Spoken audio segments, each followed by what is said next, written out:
아니 왜 쓸데없이 창문틈 문틈을 그걸로 힘들게 막아놔? 아무런 쓸모도 없는데. 혹시 눈에 안 보이는 어떤 다른 살해 방법이나 아니면 네. 어떤 과학적인 뭔가가 있었을까?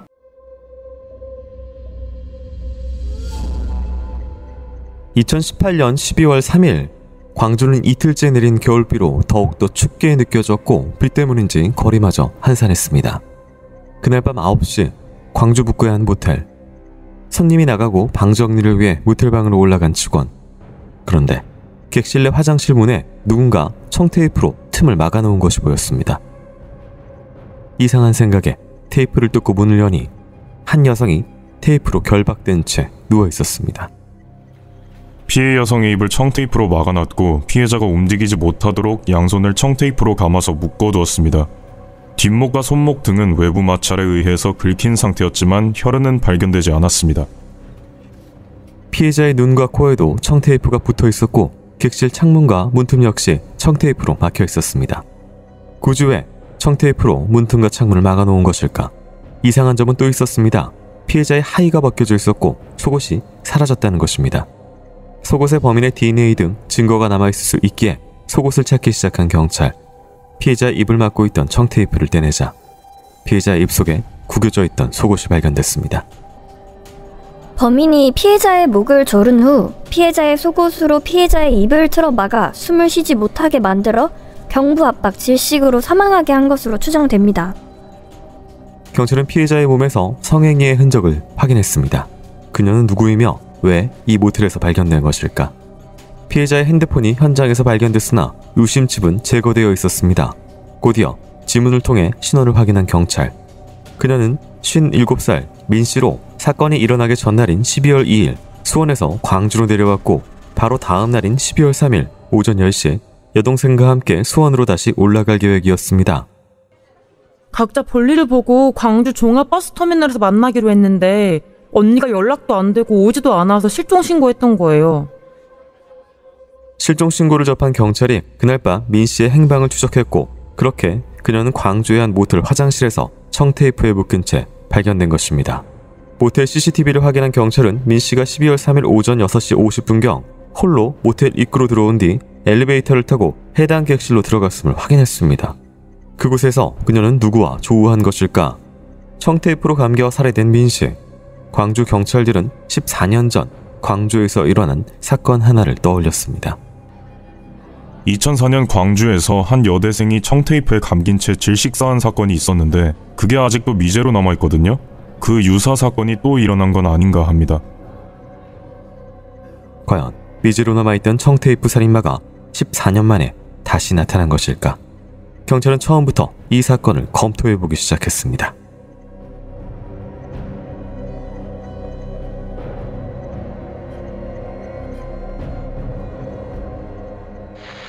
안녕하세요. 이곳은 크라임. 저는 진행과 연출을 맡고 있는 김PD입니다. 여러분 반갑습니다. 날카롭고 정확한 분석으로 대한민국의 정의를 세우고 계시는 배상훈 프로파일러님 모십니다. 예, 안녕하세요. 배상훈입니다. 반갑습니다. 예, 교수님 반갑습니다.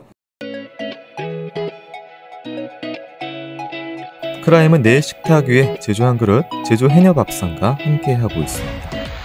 네, 오늘 사건은 2018년 전라남도 광주에서 일어난 모텔 테이프 살인사건입니다. 이 사건은 발생 당시에 원래 보도가 안 돼서 많이 안 알려졌는데 또 당시 수사 당국은 약 10여 년 전에 광주 여대생 청테이프 사건이라고 알려진 사건 때문에 더욱더 좀 긴장을 했었던 사건입니다. 일단은 현장에 가장 인상적이었던 것 중에 하나가 테이프를 좀 시신에도 썼고 밀폐처럼 창문하고 문틈에도 이렇게 해놓는 식으로 썼거든요. 이런 것들을 통해서 어떤 것들을 알 수가 있을까요? 사실 이거는 이해되지 않는 부분이에요. 왜냐? 결박이나 입을 막거나 아니면 눈 이런 거는 그럴 수 있다고 쳐요. 네. 왜 창문 틈이랑 문 틈을 막았냐 이 말이에요. 그러니까 창문 틈이랑 문 틈을 막는 거는 보통 이제 그 번개탄으로 해서 자살하거나 아니면 그런 용도로 많이 하는데 이건 두 개가 섞여 있는 거예요. 그러면은 아니 왜 쓸데없이 창문 틈 문 틈을 그걸로 힘들게 막아놔? 아무런 쓸모도 없는데. 그러면 이게 혹시 눈에 안 보이는 어떤 다른 살해 방법이나 아니면 네. 어떤 과학적인 뭔가가 있었을까? 그게 이제 이 사건에서는 가장 퀘스천 마크였죠. 네. 그러니까 죽이는 방법과는 별개의 그 테이프 사용. 네. 이게 이제 핵심이었어요. 일단은 뭐 또 그리고 피해자에게도 뭐 예를 들어서 다른 테이프 사건 같은 경우에는 말 그대로 얼굴에 둥둥둥둥 칭칭칭칭 감는 그런 방법도 있지만 일단 눈하고 코 이렇게 입 이렇게 막아놨거든요. 또 양손 결박이랑요. 그 외에는 또 따로 테이프는 쓰지 않았습니다. 전혀 안 썼죠. 네. 그러니까 이제 눈, 코, 입도 막았고 그래서 이제 그거는 글쎄 이제 그 코와 입은 막는 거는 이유가 있죠. 그야 당연히 질식해서 죽이려고 하는 거니까. 뭐 입은 당연히 막아야 되는 거 왜냐면 그걸 재갈 용도이든 어쨌든.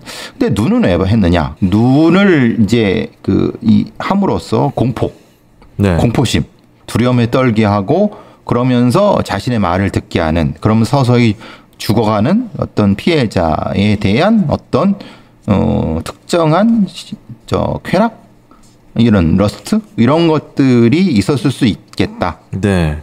일단 피해자의 속옷을 피해자의 입에 넣었다. 그리고 성행위의 흔적이 있었다. 이런 것들은 뭘? 완전 이건 성도착 행위죠. 네. 속옷을 이제 피해자의 입에 넣는 부분은 특정한 형태의 그러니까 자신의 성행위를 한 후에 그 결과를 가지고 살해의 도구로 쓰는 방식과 연결이 되는 거죠. 그러니까 네. 성적 도착 행위죠. 그 성적 공격성이 있는 범인의 프로필이 매우 높죠. 네. 성적인 도착행위, 성적인 섹슈얼 어설트의 수준이 굉장히 높은 거를 봐야 되겠죠. 또 한 가지 이것도 가해자의 특징을 알려줄 수 있을 것 같은데 피해자 핸드폰은 있었지만 유심칩을 빼갔다라고 하는 거 사실 유심칩의 기능적인 역할을 알고 있어야 되고 또 이게 또 본인에게 빼는 게 의미가 있어야 되잖아요. 근데 유심칩을 뺀다는 게 네.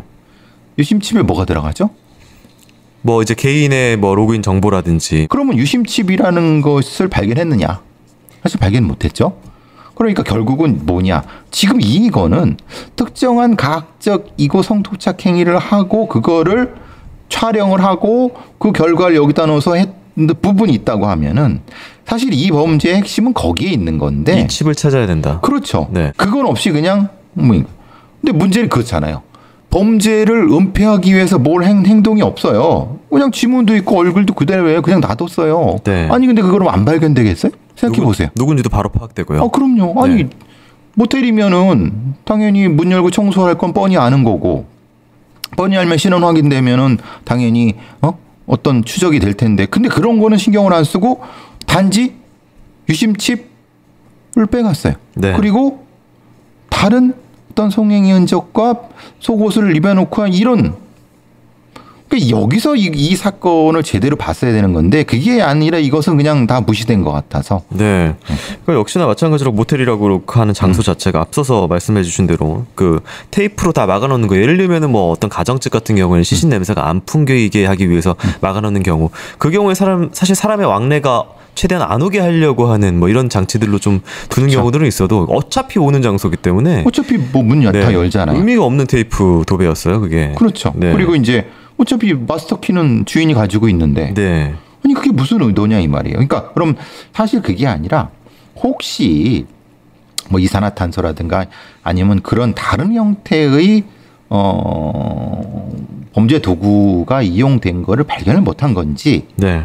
그 부분에 대한 것이 사건 기록에는 없어요. 네. 어쨌든 이 범인의 알 수 없는 행동들이 있었고요. 또 이제 피해자 행적도 묘했었는데 둘이 또 어떤 사이인지 또 당일에 이 방에 있었던 사람 누군지 지금 말씀드렸다시피 광주 북구에서는 14년 전에 테이프로 누군가 또 살해당한 사건이 있었는데요. 비교하면서 당시도 수사 진행 상황 살펴보도록 하겠습니다.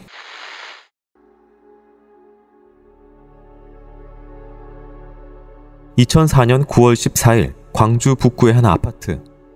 오후 8시 30분경 일을 끝내고 집으로 돌아온 어머니는 깜짝 놀랄 수밖에 없었습니다. 집이 엉망이 되어 있었기 때문입니다. 그리고 곧이어 평생 잊을 수 없는 모습을 목격합니다. 소중한 딸이 끔찍한 모습으로 바닥에 쓰러져 있었습니다.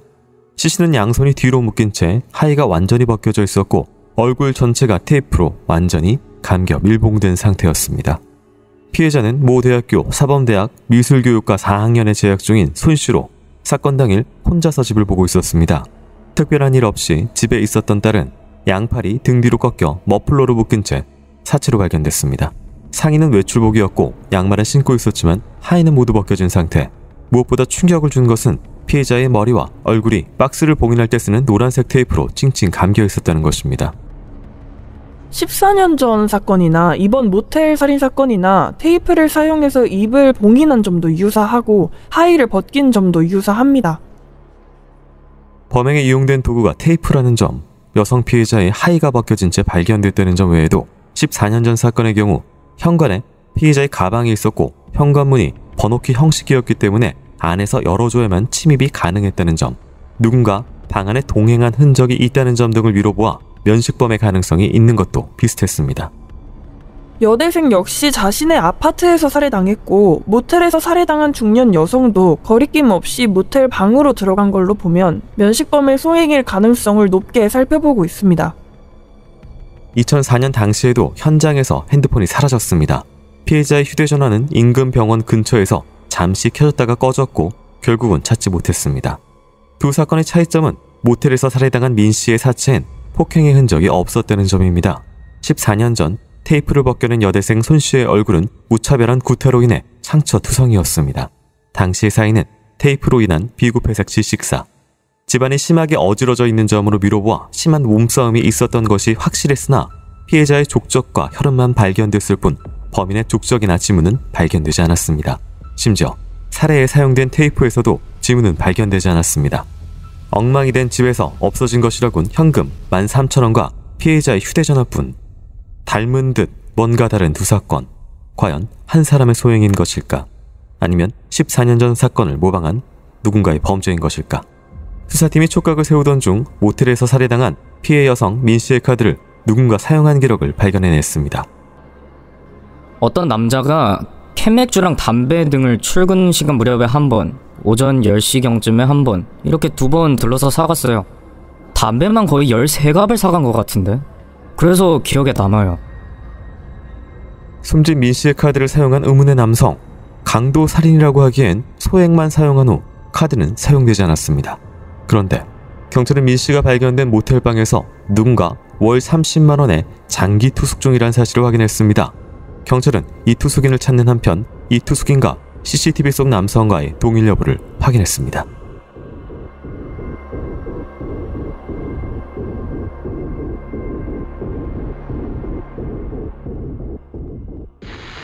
네, 14년 전 2004년입니다. 광주 북구의 한 아파트에서 여대생 손모 씨가 살해당한 사건이 있습니다. 여전히 미제 사건으로 남아있고요. 그런 상황에서 테이프만 나왔다라고 하더라도 같은데 비슷한 지역이라서 더더욱 좀 이슈가 됐습니다. 그 사건하고 좀 비교를 좀 해주신다면요. 이제 테이프가 사용된 부분이죠. 그리고 얼굴 전체를 이용한 부분하고 그리고 이제 성범죄. 그러니까 이제 성범죄 이게 좀 애매한 건 확실한 성범죄 부분보다는 하의가 벗겨진 부분 이게 이제 가장 큰 거죠. 근데 성범죄 흔적 부분은 좀 애매한 부분이 있었던 것 같고요. 공통점 유사점을 찾아낼 수도 있지만 사실 유사점이 아닌 부분도 있어 갖고 네. 딱히 이게 애매한 부분이 있어요. 이게 왜냐하면은 이 여대생 사건 같은 경우는 자기 집에서 네. 그러니까 안전한 곳이죠. 그런데 지금 이 2018년 사건은 매우 위험한 곳이에요. 모텔에서. 네. 그러니까 이제 그 출장 마사지. 그러니까 그 대상이 누군지 모르는 상태고 그리고 어떤 키라든가 이런 부분을 생각하면은 열쇠. 그럼 굉장히 위험한 공간이죠. 그건 네. 뭐냐면 범죄자, 공격자의 특성이 완전히 달라질 수 있다는 거예요. 그러니까 네. 어느 공간. 그러니까 2004년 같은 경우는 공격자가 위험한. 여기는 2018년은 피해자가 위험한. 네. 이런 게 차이가 있죠. 참고로 이제 그 광주 2004년의 아파트 사건 같은 경우에는 경찰 당시 이제 부검을 통해서 사망 시각을 당일 오전 9시에서 10시 사이로 추정을 했었고요. 근데 이 사망 추정 시간에 이 이웃 주민들이요. 이 13층이었는데 14층, 15층 사는 주민들이 정체불명의 남자가 문을 열어달라고 했지만 열어주지 않았었다라는 증언이 하나 있었고요. 또 이제 그 컴퓨터에서 오전 10시 반부터 1시 반 동안 인터넷을 사용해 증거인멸이라는 키워드로 검색을 한 기록이 좀 남아 있었습니다. 그리고 밑에 층 주부는 오전 10시에서 11시 반 정도인가 위층에서 쿵쿵대는 소리가 났었다. 그래서 대충의 그 추정 시간하고 이후의 행동까지 좀 나오는 부분이 있습니다. 그렇죠. 이게 말하자면 뭔가 이게 이제 이것이 같은 건지 어떤 건지는 모르겠어요. 왜냐하면 지금 이것만으로 보면 그런 거잖아요. 그러니까 이게 세 가지가 겹쳐 있는 거예요. 그러니까 14, 15층에 정체불명의 남자가 열어달라는 것과 그 다음에 11시쯤 쿵쿵 소리. 아니 그 쿵쿵 소리 그 다음에 스포츠형 머리 2명. 이게 각각일 수도 있고 1, 3이 같을 수도 있고 2가 그러니까 그 13층의 범행이 있었던 건 맞는 거예요. 근데 그것이 1, 3과 연관이 되는지 이것은 좀 다른 문제일 수 있다. 왜냐하면 지금 이 목격자분들한테 야 스포츠형 머리 2명을 봤다. 근데 범행이 있은 다음에 확인한 거기 때문에 그냥 전혀 모르는 사람이 왔었을 수도 있는 거고. 그러니까 이게 그러니까 2명이라고 하는 것을 고정으로 놓고 볼 수는 없다는 얘기예요. 그리고 애초에 그냥 이렇게 그 녹을 딱 찍어서 거기에 침입한 것이 아니라 아니면 이렇게 잘 모르는 상태에서 침입한 건지. 그러니까 위장 예를 들어서 위장에서 누구 방문객인 것처럼 해서 들어가서 강도를 하려고 한 층씩 눌러봤다. 근데 그러기에는 너무 좀 그렇지 않아요? 강도가 문을 열어주세요. 안 열어주니까 또 내려가서 문을 열어주세요. 그런 강도가 있는 거예요. 워딩을 정확하게 모르겠어요. 뭐 때문에 문을 열어달라고. 그러니까 그럴 수 있죠. 그러니까 이제 말하자면 예를 들면 그럴 수는 있겠죠. 이 외판원일 수도 있는 거고.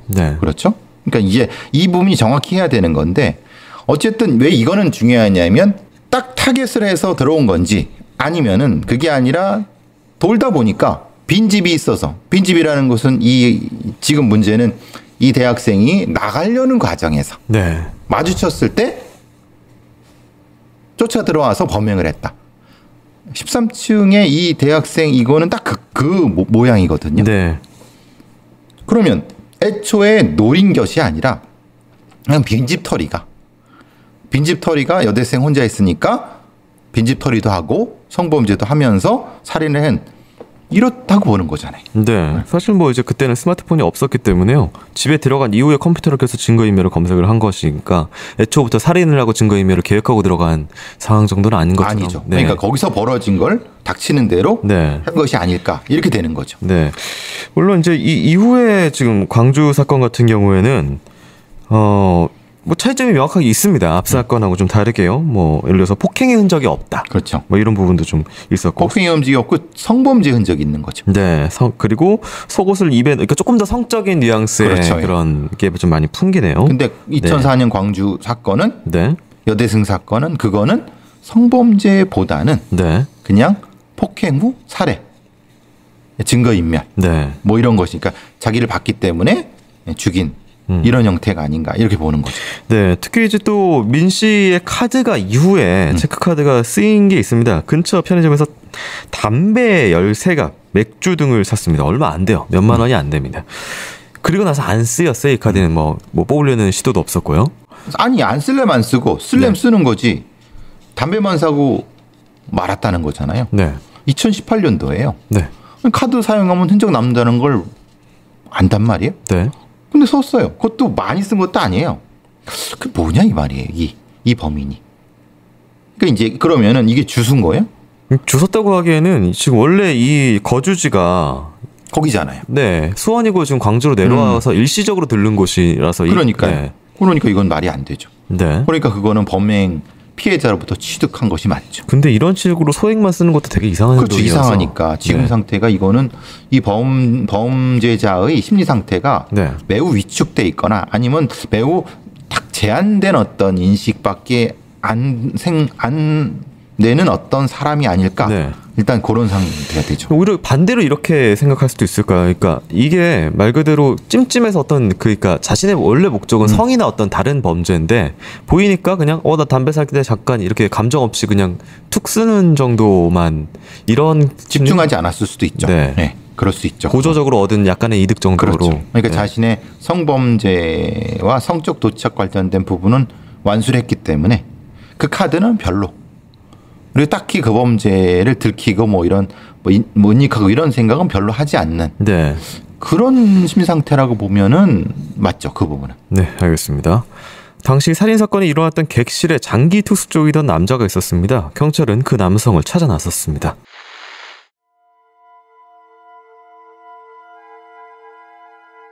경찰은 달방을 쓰고 있는 남자가 20대 정 씨라는 것을 확인했습니다. 그는 누구일까? 그가 그날 피해자와 같이 있었던 것일까?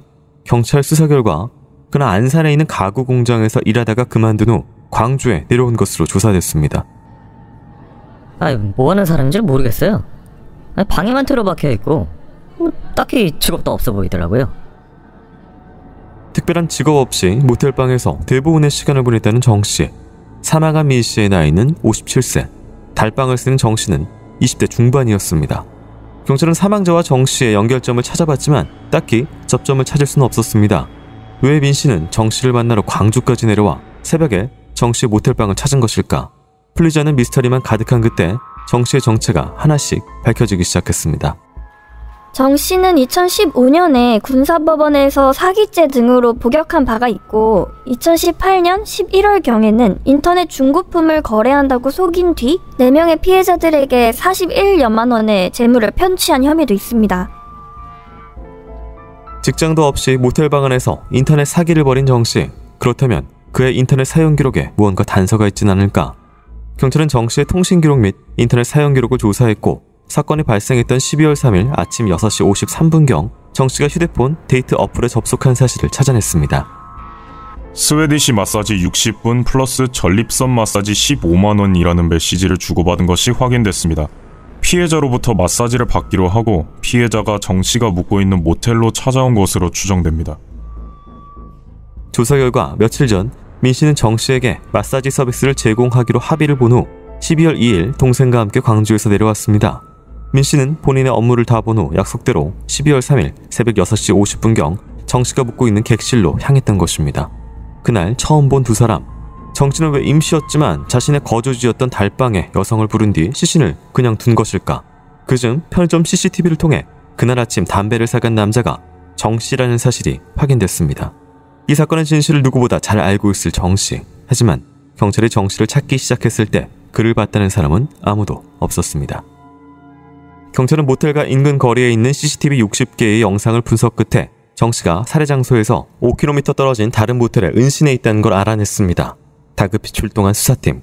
수사팀은 정 씨가 투숙한다는 모텔의 호실을 열었습니다.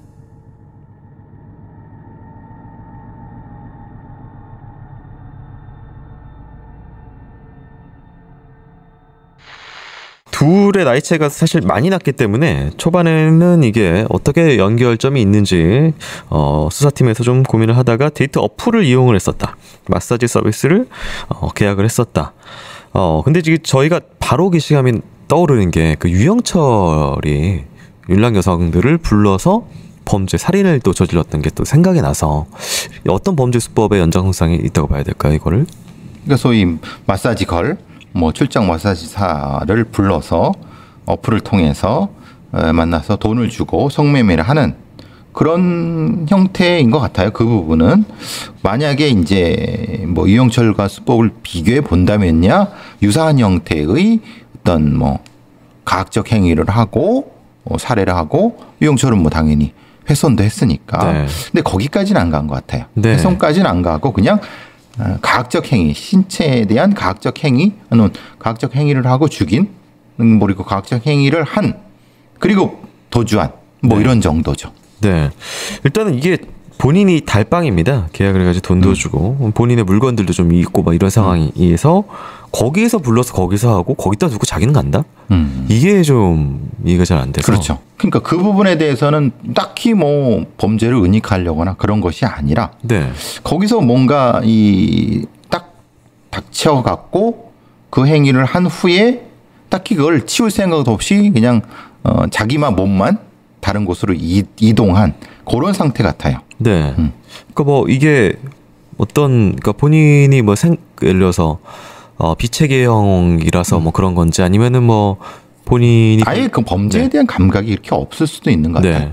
그냥 별로 딱히 그런 생각이 없는, 범행을 한 후에 그냥 자기만 몸만 피한 정도? 도망치면 되겠다 그 정도. 그렇죠. 근데 그게 완전하게 도망친 것도 아니고 은닉을 한 것도 아니고 뭔가 훼손한 것도 아니고. 그러니까 그런 태도나 그런 스타일이 이제 카드를 쓰는 그냥 툭 쓰고 그렇죠. 그냥 똑같죠. 그러니까 별 딱히 의미가 없는, 삶의 의미가 없는 아니면 뭐 어떤 것에 그런 프로필이 떠올라서요.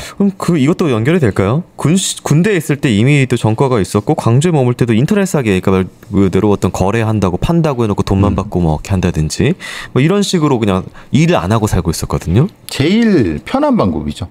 왜?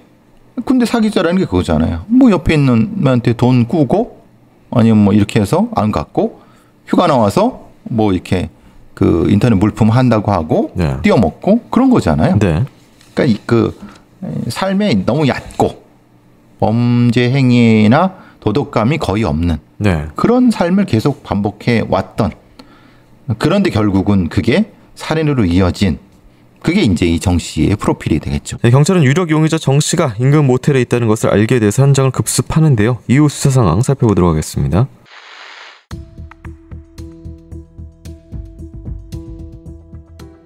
다른 모텔에서 긴급 체포된 정 씨. 그는 순순히 범행을 인정했습니다. 그렇다면 그는 왜 피해자를 살해한 것일까? 그의 살해 동기는 다소 황당하기까지 했습니다. 마사지 받고 난 후에 그 여자가 나가려다가 저한테 방 좀 치우고 살라는 말을 해서 홧김에 죽였습니다. 정 씨는 성관계를 마친 뒤 민 씨가 자신의 소지품을 챙기며 모텔 안에 널브러진 담배꽁초 및 쓰레기 등을 보더니 정 씨에게 방에서 담배 냄새, 이상한 냄새가 난다. 재떨이도 치우고 방에 쓰레기도 좀 치우고 살아라. 이곳이 사람 사는 곳이냐? 라고 말했다고 했습니다. 순간 격분했다는 정 씨. 과연 그 말 한마디에 화가 나서 사람을 죽였다는 말은 사실일까? 정 씨는 이미 군대에서도 사기죄로 복역한 바가 있고 사회에서도 인터넷 사기 전력이 있기 때문에 진술의 신빙성이 없다라고 판단됐습니다. 정 씨는 청테이프로 피해자의 입을 봉인해 질식시켜 살해한 것이 아닌 피해자의 뒤로 다가가 목을 힘껏 조르고 발버둥 치는 피해자를 바닥에 눕힌 뒤 계속 목을 졸라 살해했다고 진술했습니다. 민 씨가 숨지자 민 씨가 입고 있던 팬티를 벗겨 민 씨의 입속에 집어넣고 모텔에 있던 청테이프를 피해자 입에 붙였다고 진술한 정 씨. 죽은 피해자의 눈과 코에 청테이프를 붙이고 입안에 속옷을 넣은 뒤 청테이프로 입을 봉인하기까지 한 이유는 무엇일까? 피해자는 목 졸림 후에 바로 사망하지 않은 것으로 추정됩니다. 목 졸려서 몸이 이완된 피해자의 입에 속옷을 넣고 테이프로 입을 봉인하면서 질식해 사망한 것으로 추정됩니다. 이상한 점은 또 있었습니다. 간단한 목욕 용품이나 세면 용품만 비치되어 있는 모텔에 과연 청테이프가 있었을까? 이 점을 두고 경찰은 사건이 우발 사고가 아닌 정 씨의 계획적인 살인이라고 판단했습니다. 이에 정 씨를 추궁했지만 계속 우발적인 사고임을 강조하는 정 씨. 아무 연고가 없는 광주에 내려온 이유가 남 눈치 안 보고 살려고 그런 거예요. 근데 여기서도 삶의 의욕이 안 생기더라고요. 그래서 회의를 느끼고 번개탄과 함께 청테이프도 사놓은 겁니다. 범행에 쓸 목적으로 산 게 아니에요. 정 씨는 민 씨를 목졸라 숨지게 한 후 그녀의 현금 28만 6천 원과 체크카드를 들고 인근 편의점에 들러 담배와 술을 샀습니다. 청테이프로 이미 사망한 피해자의 손을 묶고 입을 봉인한 후 다시 편의점에 들러 담배를 샀다는 범인. 정 씨는 그 이후 오후쯤 도주를 한 것으로 조사됐습니다. 법원은 정 씨의 성인 재범성 위험성 평가를 실행했습니다. 피고인에 대한 성인 재범 위험성 평가 도구 적용 결과 총점 15점으로 재범 위험성이 높은 수준으로 평가되었습니다. 이는 높은 수준에서는 비교적 낮은 점수고 사이코패스 체크리스트 적용 결과 또한 총점 40점 중 11점 또는 19점으로 사이코패스 성향이 중간으로 평가됐습니다. 청테이프로 방안을 막은 것은 자신의 극단적인 선택을 위해서였고 피해자 민 씨를 살해한 것도 우발적이었다고 주장하는 정 씨. 과연 진실은 무엇일까?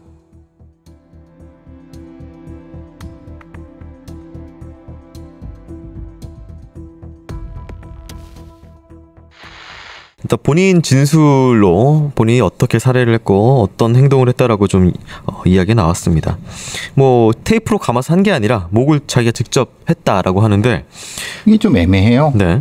왜냐하면 그냥 뒤로 다가가서 목을 졸라서 살해했는데 문제는 살해를 했는데 완전히 죽지 않은 거죠. 이 사람의 말로는. 네. 그래서 그 속옷을 벗겨서 입안에 넣고 테이프를 붙였다라고 하는 거예요. 네. 근데 그게 연결이 되나요?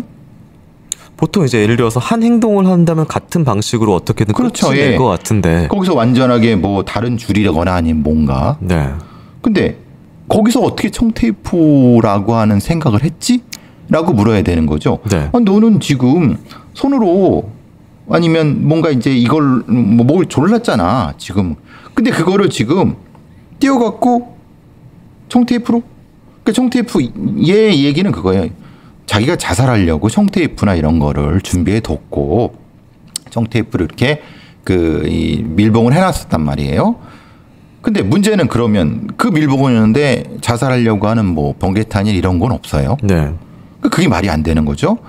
연결성이 없잖아요. 논리적으로 말이 안 연결이 되죠. 없잖아요. 네. 그러니까 이 얘기는 그래서 우발적으로 했는데 이렇게 했다라고 하는 게 여기서 이제 더 파고 들어야 되겠죠.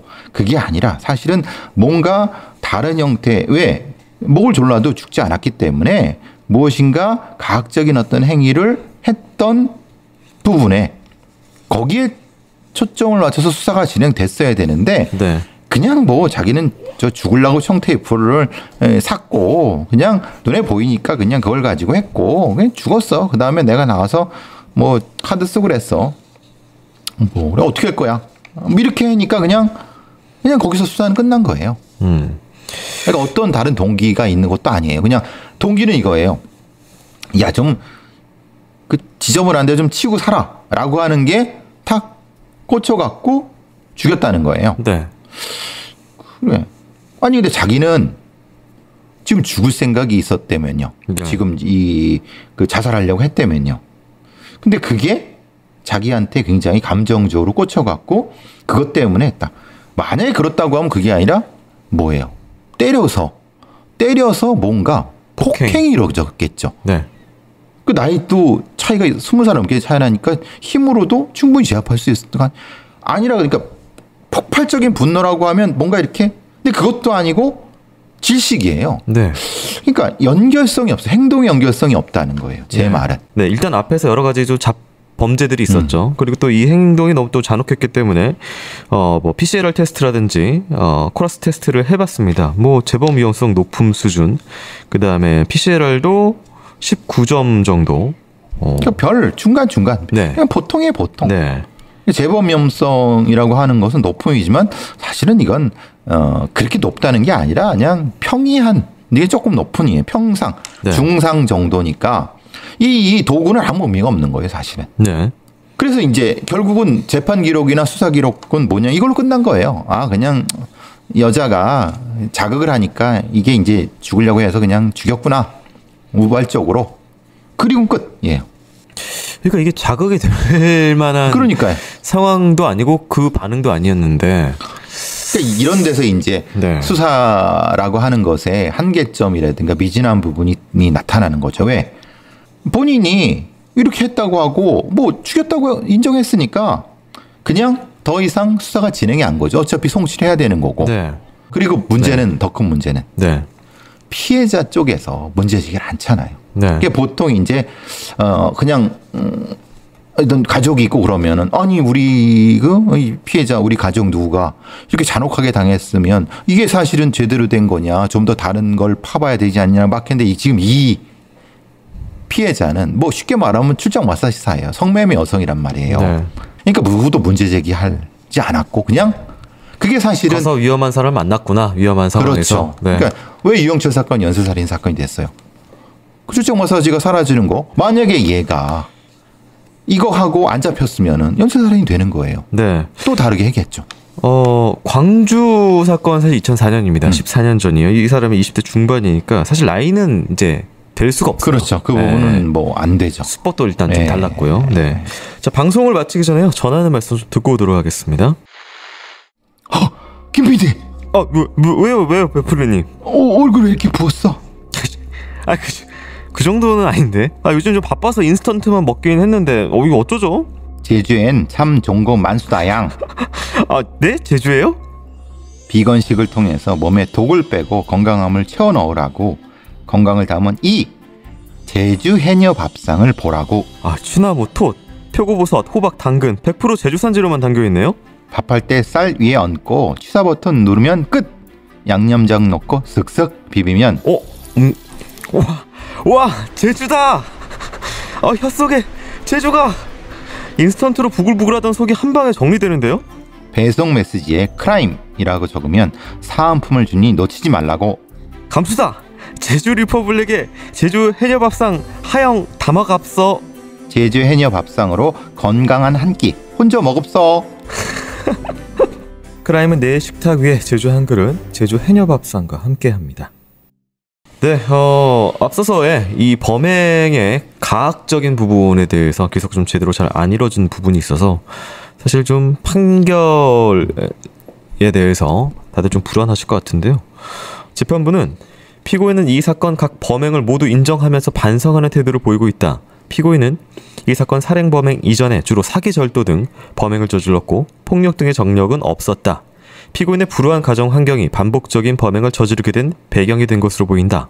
그러나 피고인은 피해자가 방이 더럽다고 말해 화가 났다는 등 사소한 이유로 목을 조르고 테이프를 묶어 살해했다. 또한 피해자의 카드를 훔치고 그것을 사용하기까지 했다. 더욱이 가석방 기간에 범행을 저질렀고 피해자가 고통 속에서 생을 마감한 점, 유족이 고통을 받고 있음에도 이에 대해 용서를 받거나 피해 회복을 하지 않은 점 등을 보면 죄질이 극히 불량하다라고 이야기를 하면서 징역 17년형을 선고했고요. 징역 1심, 2심까지 돼서 확정이 됐습니다. 죄질이 극히 불량한데 징역 17년밖에 안 돼요. 이렇게까지 잔혹하게 죽였는데. 살인이 징역 15년형부터 시작을 하거든요. 네, 가장 최저예요. 네, 최저가 15부터 시작을 그러니까 이 하는데 판사는 앞에 걸 본 거예요. 얘는 폭력범죄자가 아니다. 근데 피해자가 자극을 하지 않았느냐. 네. 이게 불허했고 자극하니까 그게 자극돼서 죽인 거 아니냐. 사실 피해자가 그런 얘기 했을 수도 있죠. 지저분한. 그럼 지저분하다고 다 죽이나요? 그러니까 그건 아닌 거고. 그러니까 이게 네. 수사가 상당히 미진한 부분이에요. 그러니까 동기를 찾지 못해 그냥 피해자가 자극했으니까 그 값으로 17년인 거예요. 그러니까 뭐 피해자가 자극해서 우발적으로 죽였다라는 것을 인정을 다 해주는. 받아들인 거죠. 네, 이게 왜냐면 이제 우발적이지 않은 방에 둘러져 있는 그 테이프의 의미와 그렇죠. 그 테이프는 왜 준비되어 있었으며 뭐 등등에 대해서 입에 물린 그런 예. 속옷이라든지 이게 아무런 해석이 없이 그냥 성적 가학행, 네. 가학행 이런 것들은 없잖아요. 전혀.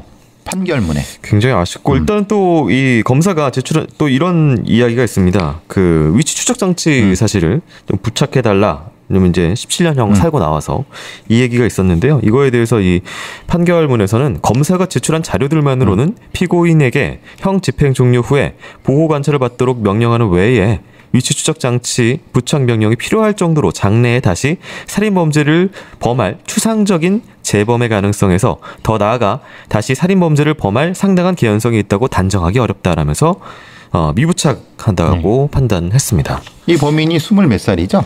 네, 25 정도고 네. 17년형을 받고 나면 40대 초반입니다. 근데 40. 이제 이 정도면 가석방이 될 거란 말이에요. 이게 30대 중반쯤에 가석방이 될 거예요. 아마 30대 후반쯤에. 네. 이 제대로 된 거냐 이 말이에요. 이 위험성 평가가. 이게 사실은 안타까운 거죠. 그래서 사실은 프로파일러들이나 아니면 이 범죄 행동 분석 파트들에서는 이런 건들을 사실은 리스팅을 해서 꾸준히 추적을 해야 되는 거예요. 그 이유가 여기 있는 거예요. 그냥 일반 시민인 저의 입장에서도 그냥 이렇게 살해를 한 사람이 40 딱쯤 됐을 때 나온다라고 하면 굉장히 또 소름 돋는 상황인데 좀 판단은 달랐네요. 좀 아쉽고요. 이게 말 그대로 진짜 엄청난 고통 속에서 죽게 만드는 그 굉장히 가학적인 잔혹한 범죄인데요. 반드시 또 범인을 잡아야 하고 또 그에 상당한 또 형량이 내려져야 되는 범죄라고 좀 보고 있습니다. 오늘 2018년 사건의 민 씨 피해자의 명복을 빌면서 오늘 방송은 여기서 마치도록 하겠습니다. 교수님 수고 많으셨습니다. 수고하셨습니다.